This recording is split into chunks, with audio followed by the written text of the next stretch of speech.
کسی بھی حوالے سے اگر ان کا یہی حل ہے کہ ان کے ساتھ آپ نے طاقت سے بات کرنی ہے تو وہ ایک الگ چیز. لیکن اس وقت جو ایک کھچڑی سی پک چکی ہے اس میں ایک عجیب صورتحال درپیش ہے کہ مظلوم اور ظالم کو ایک طرح سے مکس کر کے ہمیں دکھایا جاتا ہے یا ہمیں بتایا جاتا ہے. یہ نہیں پتہ لگتا کہ مظلوم کون ہے اور ظالم کون ہے. وہاں پر آج جب یہ واقعہ پیش آ رہا ہے تو بہت سے لوگ میں دیکھ رہی تھی سوشل میڈیا پر مارنگ بلوچ کو گالیاں دے رہے ہیں اور اس کو کہہ رہے ہیں کہ جی اب یہ واپس آئے یہاں پر آئے ذرا اس کے ساتھ دیکھیں ہم کیا کرتے ہیں, یہ بلوچی اب آئیں ذرا یہاں پر, ان کو پتھر مارے جائیں, ان کو گولیاں مار دی جائیں, ان کو یہ کر دیا جائے, ان کو وہ کر دیا جائے. تو وہ ایک عجیب و غریب قسم کا ہمیں ہجان جو ہے وہ برپا نظر آتا ہے. کچھ لوگ کہہ رہے ہیں کہ یہ کیوں نہیں مذمت کر رہی, اور ان کو بھی مذمت کر دینی چاہیے. بھئی جہاں آپ اپنے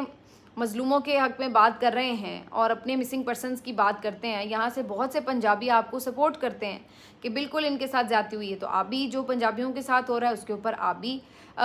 ضرور مذمت کر دیں. لیکن اس کے ساتھ یہ بھی کہ اگر مارنگ بلوچ کی مذمت سے مسئلہ حل ہوتا ہے تو پھر تو ضرور آپ ان سے مذمت کروا لیں پکڑ کے. لیکن پرابلم وہی آ جاتی ہے کہ کیا اس سے یہ مسئلہ حل ہو جائے گا.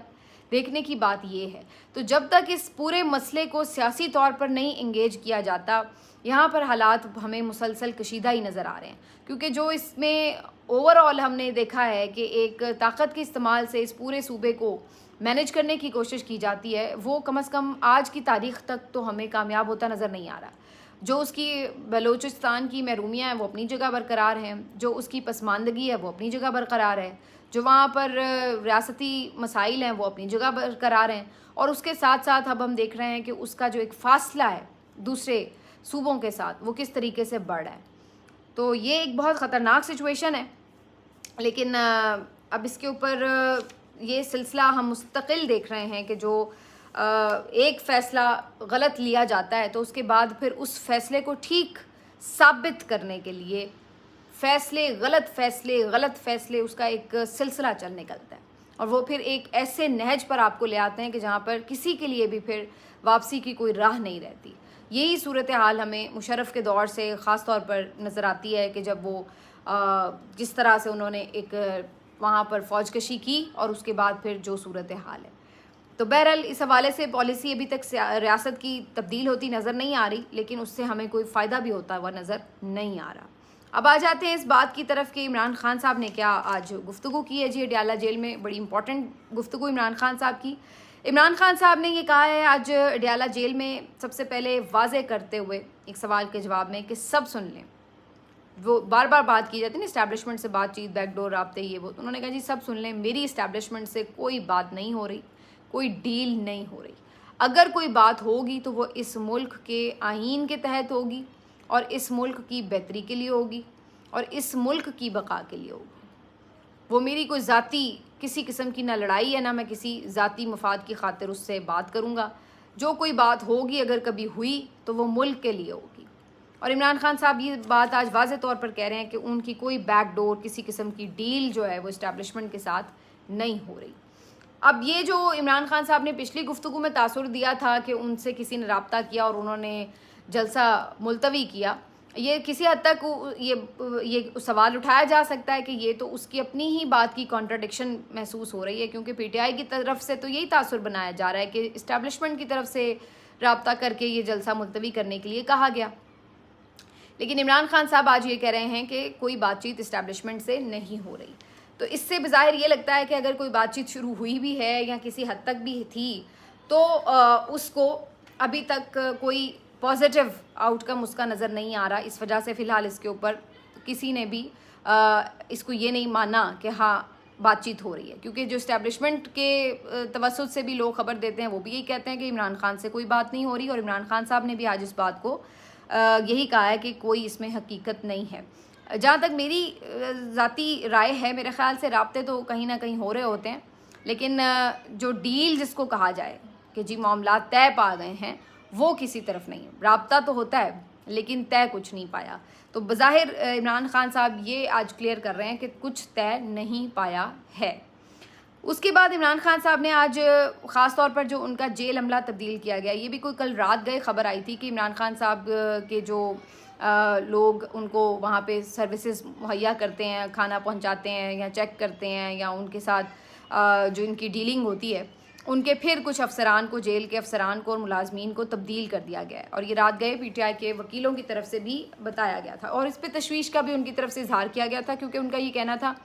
کہ اس سے ہمیں تشویش یہ ہے کہ وہ لوگ جو عمران خان صاحب کا کھانا چیک کر رہے تھے، اگر وہ ہٹائے جا رہے ہیں تو کیا نئے لوگ جو آ رہے ہیں ان کو کس مقصد کے لیے لایا جا رہا ہے، تو وہ اس کو مشکوک نظروں سے دیکھ رہے تھے۔ ان کا یہ ماننا ہے کہ عمران خان صاحب کی جان کو خطرہ ہے۔ خان صاحب نے آج اس حوالے سے یہ بات کی ہے کہ مجھے پہلے بھی ماننے کی کوششیں ہوئی ہیں، اور یہ بات وہ کئی دفعہ کہہ چکے ہیں، جب ان پہ گولیاں چلائی گئیں، جب 18 مارچ کا واقعہ ہوا تھا، جب وہ پیش ہوئے تھے جوڈیشل کمپلیکس میں، تو اس وقت بھی۔ تو عمران خان صاحب کہتے ہیں کہ جی 2 دفعہ ان کو اس بارے میں کوشش کی گئی ہے کہ انہیں راستے سے ہٹایا جائے، اور دوبارہ بھی اگر یہ ایسی کوشش کر سکتے ہیں، ان کے لیے کوئی ایسا یہ مشکل کام نہیں ہے۔ لیکن عمران خان صاحب کہتے ہیں، آج انہوں نے بڑا واضح یہ کہا ہے کہ اگر مجھے کچھ ہوا تو اس کی ذمہ داری انہوں نے اب یہ موجودہ اسٹیبلشمنٹ کے اوپر ڈالی ہے کہ آرمی چیف اور DG ISI کے اوپر ہوگی، یہ عمران خان صاحب نے کہا ہے۔ اب میرا ویسے ذاتی خیال یہ کہ یہ کہا ضرور جا رہا ہے کہ عمران خان صاحب کی جان کو خطرہ ہے، اور ظاہر ہے کہ جب ایک انسان پورے نظام کے سامنے کھڑا ہوتا ہے تو پھر یہ چیز تو رہتی ہے ذہن میں، لیکن موجودہ حالات میں میرا خیال یہ ہے کہ سب کو اس بات کی سینسٹیوٹی کا اندازہ ہے کہ اس وقت عمران خان چونکہ ریاست کے پاس ہیں، تو آپ اگر اس وقت یہ سوچیں کہ اگر انہیں کچھ ہو گیا خدا نخواستہ، تو اس وقت تو ساری دنیا کو پتہ ہے کہ پھر اس کا الزام کس پر آئے گا اور کس طریقے سے اس کا ریئیکشن آئے گا۔ تو اس طرح کی بے وقوفی تو میرا نہیں خیال ہے کہ کوئی اس موقع پہ کرے گا۔ جب عمران خان صاحب آزاد ہوں تو پھر تو کچھ بھی ہو سکتا ہے کہ جی کوئی کسی پہ بھی آپ ڈال سکتے ہیں، جیسے گولیاں جب چلوائی گئی تھیں یا چلی تھیں تو وہ ایک مذہبی جنونی آ گیا تھا سامنے، جی ہاں جی میں نے کیا اور یہ وہ، تو وہ مذہبی رنگ دینے کی کوشش، یا محترمہ کی جو شہادت ہوئی تھی تو وہ دہشت گردوں پہ آ گئی تھی بات، اور اس طرح سے تھا، اور پھر تحقیقات میں کبھی کچھ واضح طور پہ سامنے ہی نہیں آیا۔ تو اس طرح اگر کوئی بندہ آزاد ہے تو پھر تو اس کے بہت سارے ویریبلز ہو سکتے ہیں، بہت سارے فیکٹرز کے اوپر آپ بات کر سکتے ہیں، لیکن ایک بندہ جو اس وقت ریاست کی قید میں ہے اور کوئی ایک پر نہیں پرندہ وہاں پہ مار سکتا، اس قدر وہاں پر سخت سیکیورٹی ہے، تو وہاں پر اگر عمران خان کو کچھ ہوتا ہے تو پھر سب کو پتہ ہوگا کہ کس کے اوپر اس کا الزام جائے گا۔ تو یہ ممکن نہیں ہے کہ ان حالات میں عمران خان کو کوئی انگلی بھی لگائے۔ تو میری ذاتی رائے میں عمران خان صاحب کو اس طرح کا کوئی انشاءاللہ خطرہ نہیں ہے کہ ان کو کوئی جان سے مارنے کی کوشش کرے، لیکن بہرحال یہ اپنی جگہ ہم نے دیکھی بھی ہیں چیزیں، جو ذوالفقار بھٹو صاحب کو جس طرح سے عدالتی ان کا قتل ہوا، اور کئی ہمارے وزرائے اعظم جس طرح سے راستے سے ہٹائے گئے ہیں، تو اس وجہ سے اس کا خدشہ موجود رہتا ہے کہ عمران خان صاحب کی جان کو بھی خطرہ ہو سکتا ہے۔ لیکن بہرحال اس وقت عمران خان صاحب نے واضح طور پر یہ بتا دیا ہے، اور انہوں نے اس سے پہلے بھی کئی دفعہ بتا چکے ہیں کہ میں نے اپنی ویڈیوز بھی ریکارڈ کر کے رکھی ہوئی ہیں، اور سارے ثبوت وغیرہ وہاں پر ان ویڈیوز کے اندر بتا دیے گئے ہیں، تو اگر کبھی میرے ساتھ کوئی ایسا واقعہ ہوتا ہے تو پھر اس صورت میں ساری چیزیں کھل کے دنیا کے سامنے آ جائیں گی۔ تو یہ عمران خان صاحب نے ایک دفعہ پھر سے اپنی کلیئرٹی کر دی۔ اس کے بعد انہوں نے پھر ایک اور بات آج بڑی امپورٹنٹ کی ہے، اور انہوں نے یہ کہا ہے کہ خاص طور پر جو ان کی اس بارے میں گفتگو تھی کہ جو یہ جو معیشت کے حوالے سے بھی انہوں نے یہ بات کی کہ ان کے پاس کوئی پلان نہیں ہے، مستقل ہم دیکھ رہے ہیں کہ لوگ اپنی کمپنیز وائنڈ اپ کر کے جا رہے ہیں، اور دنیا ان کو کوئی پیسہ نہیں دے رہی، مہنگائی کا طوفان آ رہا ہے، تو ابھی تک بھی نظر نہیں آ رہا کہ اس حکومت کے پاس کوئی پلان ہے۔ لیکن بضد ہیں یہ لوگ کہ انہوں نے اسی طرح سے اپنی حکومت کو تسلط سے برقرار رکھنا ہے طاقت کے زور پر، اور اس کے لیے یہ کوئی بھی آئین اور قانون کو روندتے چلے جا رہے ہیں۔ تو عمران خان صاحب نے آج معیشت کے حوالے سے اس پہ بات کی۔ پھر یہ بات بھی ہوئی، عمران خان صاحب سے پوچھا گیا کہ جو کرکٹ کا حال ہے اس کے اوپر بھی کچھ تبصرہ کریں، تو عمران خان صاحب نے اس پہ بھی کہا ہے کہ یہ جو محسن نقوی ہے اس کو یہاں پر مسلط کر دیا ہے، چیئرمین PCB بنا دیا، اس کی کیا کوالیفیکیشن ہے۔ پھر انہوں نے محسن نقوی صاحب کی بھی خوب اس موقع پہ کلاس لی اور کہا کہ ان کے جو منی ٹریلز کوئی پوچھتا کیوں نہیں ہے، دبئی میں جو پراپرٹیز نکلی ہیں ان کی بیگم کے نام، وہ کیسے بنائی گئی ہیں، کیوں نہیں کوئی اس پہ سوال کرتا۔ گندم سکینڈل میں بھی ان کا نام ہے، اب PCB بھی ان کے حوالے کر دیا ہے، تو کیا اس کا ہمیں رزلٹ نظر آ رہا ہے کہ بنگلہ دیش نے یہاں پہ بھی آ کے پاکستان کو جس طرح سے تاریخ رقم کی ہے ہرا کر۔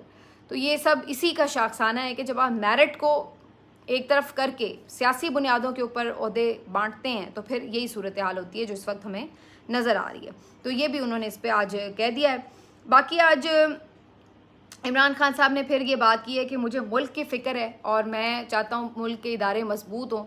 یہ جو اس وقت کی اسٹیبلشمنٹ کی پالیسی ہے یہ تو ایسا لگتا ہے کہ جیسے خودکشی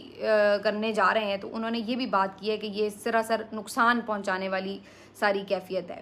پھر انہوں نے آج یہ ساری باتیں جو کی ہیں اس کے بعد آج بشرا بی بی صاحبہ نے بھی ایک شکایت کی اور ان کا کہنا ہے کہ ان کی بیرک میں چوہے ہیں اور وہ کہتی ہیں جب وہ نماز ادا کرتی ہیں تو چوہے ان کے اوپر گر رہے ہوتے ہیں. تو یہ ایک بڑی عجیب سی ان کی طرف سے بھی شکایت کی گئی ہے اور انہوں نے کہا کہ جی یہ مستقل مسئلہ ہے جو پچھلے 2-3 مہینوں سے چل رہا ہے. تو بہرحال یہ عمران خان صاحب کی گفتگو تھی اور ایک دفعہ پھر انہوں نے یہ کہا ہے کہ 8 ستمبر کا جو جلسہ ہے وہ لازمی ہوگا، ہر صورت ہوگا اور اس کے اوپر اب کوئی کمپرومائز نہیں ہوگا. تو بظاہر لگ رہا ہے کہ عمران خان صاحب 8 ستمبر کے جلسے سے کافی ہوپ فل ہیں کہ لوگ بڑی تعداد میں نکل کر دارالحکومت میں جب آئیں گے تو اس کا ایک بہت اسٹرانگ میسج جو ہے وہ جائے گا دنیا میں. اس کے بعد مخصوص نشستوں کے حوالے سے آج پی ٹی آئی نے ایک اہم قدم اٹھایا ہے کہ ابھی تک ہم دیکھ رہے ہیں مخصوص نشستوں کے فیصلے کو آئے ہوئے کتنے دن ہو گئے لیکن کوئی عمل درآمد نہیں ہوا. تو اس کی عمل درآمد کے لیے ایک علیحدہ سے درخواست پی ٹی آئی نے درخواست دائر کر دی ہے سپریم کورٹ آف پاکستان میں اور انہیں یہ کہا ہے کہ جی الیکشن کمیشن نے ابھی تک بھی سپریم کورٹ کے احکامات کی روشنی میں اس فیصلے پر عمل درآمد نہیں کیا تو اس کا جو ہے وہ جائزہ لیا جائے. تو اب یہ جو معاملہ ہے اب سپریم کورٹ میں دوبارہ آ گیا جو کہ میرا خیال ایک اچھی موو ہے. ابھی تک اس کے اوپر کیوں عمل درآمد نہیں ہوا اس بارے میں پوچھ گچھ ہونی چاہیے. اس کے علاوہ جی آج کی جو ایک اور اہم خبر ہے وہ اس حوالے سے بھی ہے کہ جو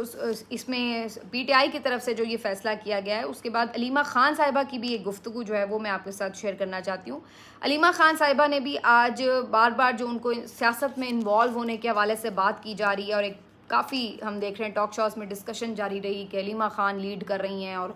وہ سیاست میں اب حاوی ہو گئی ہیں اور بشرا بی بی اپنی جنگ لڑ رہی ہیں اور یہ وہ بلا بلا. تو علیمہ خان صاحبہ نے آج واضح طور پر کہا ہے کہ ہم بالکل سیاست میں نہیں آ رہے، نہ ہمارا کوئی پلان ہے، نہ ہم آنا چاہتے ہیں. انہوں نے کہا کہ ہمیں کیا ضرورت پڑی ہے سیاست کی، ہمارے ملک میں تو ویسے ہی سیاست ہے ہی کیا، یہی ہے ایک دوسرے کی ٹانگیں کھینچتے رہو، تنقید اور یہی کچھ سیاست رہ گئی ہے. تو یہ سیاست تو نہ ہمیں کرنی ہے نہ ہمیں اس میں کوئی انٹرسٹ ہے.